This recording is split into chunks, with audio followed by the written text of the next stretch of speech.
Once again, QBIQ podcast, and as always, we love to bring you guys talent. I'm Chris Hickson with QBIQ Systems, and I've got somebody here that you're going to love. Not only that, we have another guest host. Actually, the operations. The reason QBIQ runs like it does is because of Chet Walters. So he's going to be on here as well, and he has a special relationship with our guests. And I just want to talk a little bit about our guest because number one, he just came off of on the coaching staff. They just won the national championship. So when you listen to this, listen to the words he says because he's coming off a championship run and how to win games. This guy's got the sauce. He's got the sauce and how to run an offense. Not only that, this guy was a 4-year starter at Jacksonville. This guy threw for 89 touchdowns. So when you're listening to this podcast, get your ears right. You may want a notepad. This guy's name is Kade Bell. Kade Bell, what's up, brother? Hey, man, how you doing? Doing great, man. It's great to have you on. It's whenever you get a top guy on an awesome coaching staff. Not only that, your dad has somewhat of a resume, doesn't he? Yeah, man. He's from playing at the University of Florida, playing professionally for 13 years, and then now coaching. Man, he's had a long journey in the football career. Yeah. Hey, what's up, guys? This is Chet, and Kade. We've never met, but we've got a mutual bud, Craig Brodsky, and with QBIQ, anybody knows that whenever I'm in the scene, of course, I've got to talk about Delaware. So I was GA. I was coaching at Delaware, 2014-15, and coaching safeties. And Craig Brodsky was a safety. That's a childhood friend of yours. And you were playing at JU. You guys came up and basically threw the ball all over the place. And from that day on, I've hated lefties. So, do you remember that game, Kade? Yeah, man, that was actually a special game. I thought, and really my career, my redshirt freshman year, we were really young, and I ended up tearing my MCL, so I missed the last 4 games that year, and we were pretty good. And then going into my sophomore year, which was that year, I actually recruited Craig out of high school. See, me and Craig grew up together, played high school ball together. We're real best friends. And, Craig always had them shoulder problems, so I tried to get him to come play offense for me. I was like, hey, man, come play slot receiver, man, you can run. But he's always played DB. So we went up to Delaware, and it was funny because the next thing you know, we played my redshirt sophomore year, that first game of the year. And, it was a lot of competition, a lot of trash talk before. Funny thing is I was actually playing Xbox with Craig one time, and one of y'all's D linemen actually messaged me through Xbox and said he was gonna hurt me before the game. Man. So yeah, no names. Yeah, exactly. But it was a fun game, man. We knew, up front Delaware's always got some, great front seven and stuff like that. So we knew we were gonna have to throw the ball a lot. And I just had some good players around me. We had a lot of Florida speed, down south, and just kind of run around, try to make some plays, and just couldn't pull it out. Yeah, I got you. Well, yeah, man, it was a fun game for sure. I mean, I've stayed in touch with Craig. We're buds, and that's a cool connection there. So, going forward, man, you're 25, almost 26 now. Following with your dad, you guys just got to USF, man. This coaching journey, college coaching it's got its ups and downs for everybody. What's it been like for you and the progress that you've seen? So for me, it's actually been, I've actually been a great situation, being honest, man. So I got done playing my senior year, and I went up to Canadian League, got cut up there, and so I've always kind of wanted to be a coach. That was kind of my dream. I was the one reason I went and played for my dad too, because offensively he's always been successful. He's always had great offense, and then also I was able to do things that a lot of other players weren't allowed to do in college. Where I'd sit in game plan meetings, I'd sit in watch film with him throughout the week when we played teams. And then during spring games, he let me call my own plays every spring game for 4 years. So I just call it from the field. So I got to do a lot and learn a lot more than I think a lot of other college players do, because I had such instant access with the head coach and OC being my dad. And, so then I went, he took the job at Valdosta State. He brought me in as a QB GA. So I just helped him with the QBs. And I played, I sat there and helped him game plan for the first year on first and second down, third down, red zone. And then, at Valdosta State, see, the issue is we don't have a lot of full-time coaches. A lot of, Division One AA, Division One schools have anywhere between 8 to 10 full-time coaches, right? And at Valdosta State, we only had 5. So you have to rely on a lot of young coaches to coach on the field. And so I was in a great opportunity there. That's one of the reasons I went GA for him instead of going somewhere else, because I was going to be able to coach on the field. I was going to be able to learn, what I need to learn to how to run an offense, how to game plan for defenses. And so, like, my second year there, I had our receiver coach left, so he moved me into the full-time receiver role. So I've got going from quarterbacks. Then I got to coach receivers for a whole year, my second year there. And then about halfway through the year, with about 5 games remaining, Dad moved me to the box. And we've been game planning, like I said, for about now 6 years together. And he's like, hey, I'm going to let you call first and second downs. And it was really surprising because my dad's always called the plays. I mean, everywhere he's been, from playing Canadian ball as a quarterback to coaching high school to win a state championship to coaching at JU, he's always been a play caller and head coach. Yeah. But he was having to do so much as a head coach, that, he gave me an opportunity because he knew I thought just like him and I knew what he wanted. And I called first and second down, and then I started getting a rhythm the last 5 games, and he just let me go. And so I called the last 5 games that year. We averaged over 40-something points a game, went 4-1. And then, that's awesome. He even put more trust in me. And, he let me then in the off season run the whole thing. And then I called everything this past year when we won national championship. So it's been a great journey for me. And now I'm getting to, move on and help him at USF. Well, Kade, couple things there. It's funny in the coaching world.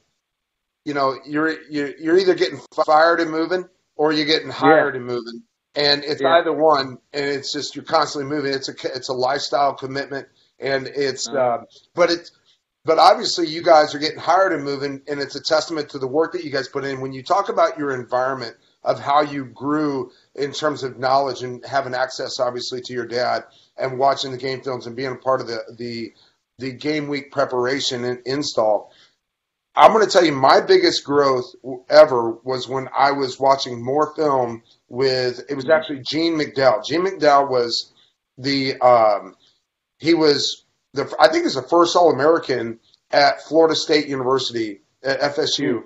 And then he was the head coach. He was with Bobby Dowden forever. And then he was the head coach at UCF for a long time, for 14 years. Mm-hmm. And I would watch him when I was playing. He was the head coach of a arena team, and I was playing with him or playing for him. He and I would watch film together all day long. And we would grid things out and do the breakdowns and really the GA work in the constructs of building, the scouting reports and so forth. And that's where I really learned the detail of how to understand the defense, the weaknesses, and how our offense can exploit it. So, man, when I hear the words that you're sharing, I remember back to my same steps. And, man, I appreciate the story. Yeah, man. And like I said, that's one thing I've always respected about my dad and his offense is that he's very meticulous and detailed. And, we're going to game plan people on first down, second down, the short, second mediums, third and shorts, third mediums. In the red zone, we're going to be a great red zone team. I mean, this year, there's some statistic stuff. I mean, we were over 90% scoring in the red zone. Our touchdown to interception ratio at quarterback was 69 total touchdowns, only 6 turnovers. And I think that has a lot to do with the way he coached and the way he's, taught me how to, you've got to put in the film work. You got to put in the work in the film and all the percentages and all the, breakdowns. And also, though, one thing and what's helped me too is kind of like you said is every Sunday night, and I don't know if a lot of people do this, but on YouTube, they have an 8-minute run of every NFL game from that day. And I literally go every Sunday night during game plan. So we game plan starting Sunday, and then that night I kind of lay in bed or wherever I'm at, and I watch about 4 to 5 games of NFL teams that week, and I can try to see things that I can implement to our offense that week that might help us. You know what I'm saying? Because, a lot of people think they know everything, but, hey, there's some things that people are doing out there that you can also implement in your stuff to make you better, Hey, no doubt. So, if you ain't stealing, you ain't winning. Yep. Exactly. Man, that's awesome. And to do it at 25, 26, and all the things you've experienced so far, up until this past year of winning the national championship in Division II, Valdosta State, big time college football. Man, what was that experience like personally and for you guys as a team? Yeah, I mean, it was unbelievable, man. It was actually, being honest with you, it was very mentally draining. I've played the game, like some of us had, and like I said, I've coached, and this is the first year that we went basically 18 weeks straight if you count camp all the way to the national championship. And when I was done with that national championship, man, I was mentally drained. I don't think I've ever been so mentally drained in my life.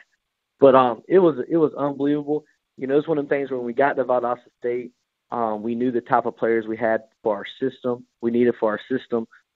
We went and got faster. We went and spent more money up front, which, that's, I think, the biggest thing in football. You can have all the great athletes, but if you can't control the line of scrimmages on both sides, then you're going to struggle.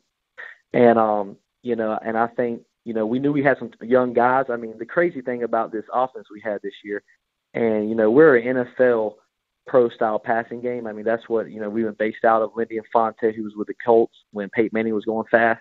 And then some of the Spurrier stuff, fun and gun. And then we've kind of, created that with the spread stuff and some of the air raid. We've kind of mixed everything together so we can have the best of both worlds, in the run game. And so, we knew we had with the talent, but the crazy thing about this offense this year is that we only lost one guy. If we would have came back this past year, we only lost one senior that started on offense. That's huge. And all the receivers were true sophomores and true freshmen. Both running backs were a redshirt freshman, and the quarterback was a sophomore. So the fact that we were as consistent and as great as we were, averaging 52 a game and scoring at such a consistent, high, efficient, playing offense is, it's not always about, snapping the ball 100 times. If you're not efficient at snapping it 100 times, that don't matter, And for the young guys, buying in and having great leaders, as in the senior class, man. And Dad always thinks about, man. He was kind of telling me, I don't know if it'll ever get better than this, because it was one of the things where I think we only trailed in a game like 3 or 4 times all year, but that's how efficient we were on offense this year. And it was crazy that we had such young guys. Usually you have that efficiency with a bunch of juniors and seniors, And so, we think we got a great thing going with the way we keep developing and keep trying to make the system even better and better every year. So when you're in front of the team, Kade, you had just said Dad. I just wondered, do you call him Coach or do you call him Dad out there? So really, being honest with you, he don't listen when you call him Dad. So I actually call him his nickname. Everyone calls him KB. So I actually just call him KB, and that's the only time he'll listen. So I don't call him Dad. It's more of a professional thing. But but some people look at me, like, you don't call your dad like Pops or Dad. I'm like, no, dude, because he's coached me too. So I didn't want to be calling him Dad on the field and stuff. So come on, Dad, call the right play. Well, that's awesome. What an experience. I mean, it's something that can't really be matched, in any other sports or anything. I mean, you touched on it a little bit there about the offense that you guys have created and where it's kind of developed from. And, man, I've seen it obviously from the defensive side a few years ago, Delaware JU matchup, and watching you guys and seeing the stats. And what makes it click? So, like I said, I think, Dad is very detailed and precise. And in our offense, like I said, it's an NFL passing game, which, we still play out of the gun. Yeah, we're NFL. But what that means is that every little thing matters, whether lining up 2 yards on bomb numbers, 2 yards on the hash. Quarterbacks, I mean, there's not no, two guys read. I mean, we got, layered reads. We got progression reads. We have, option reads. So the way we do things is a lot. It puts a lot on the quarterback. You got to have a quarterback that can think in this offense. And so, we have 5 reads, bam, bam, bam, bam, check downs. We always have check downs. We always have outlets. We have added some of the, like I said, some of the air raid, some of the Baylor stuff into it. That's why I think this offense is just so great, is because the way the system is created. See, Dad was one of the first people. So when Oregon started going fast with Chip Kelly, right, he was one of the first people that started going fast too. And that's when he also led the country in points per game in 2010, which a lot of people don't know that, but he did when he was over at JU. And but even then, so what he did is he took an NFL offense. So like a regular play for me, right, my true freshman year when I was redshirted would be a regular NFL play for us in the huddle would be like cat, HND, Y drag, Z4. And that would be like an easy play. You see what I'm saying? And so, but now what he did is he's taken this NFL system and he's made a system to where we can go fast. And I think that's what makes us a lot different than other people is that we actually have a legit NFL system. And then we got the spread run game and the spread screen game, and we've kind of brought it two together because, the spread is great in college football too. And we just, like I said, we're very efficient and very detailed in what we do. Okay, so when you jump into the offense and how it runs, and when you have the go faster. By the way, Chip Kelly, I played against him when he was DC up at New Hampshire. And okay. I'm pretty sure they grew their guys in labs because those guys were not correct. They were not human. They were machines. But at the same time, they played such an elusive understanding from a pre-snap, situation. Mm-hmm. It was tough to understand them, but at the same time, Chip, did a great job with always being in balance. We always like to say at QBIQ that the defense has to play by two rules. They're not very smart, so they only can handle up to two rules. And exactly. so those two rules are they got to be balanced to the offense by the snap of the ball, and they also have to be within inches of their post-snap responsibility by the snap of the ball. Mm-hmm. So we like to use those against them by showing us a good pre-snap read.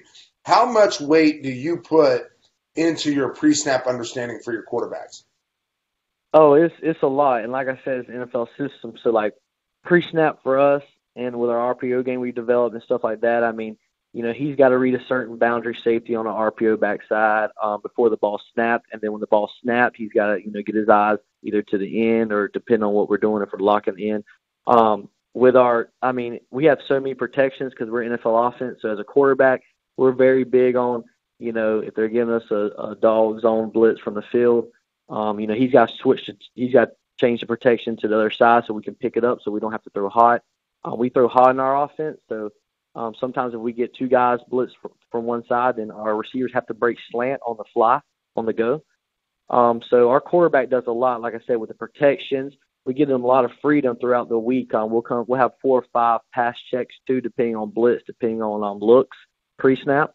And we give them the okay to, hey, we don't want to run into a blitz. We don't want to, put our protection into a blitz. We want to, get out of this play and get to slide pro and maybe throw quick game.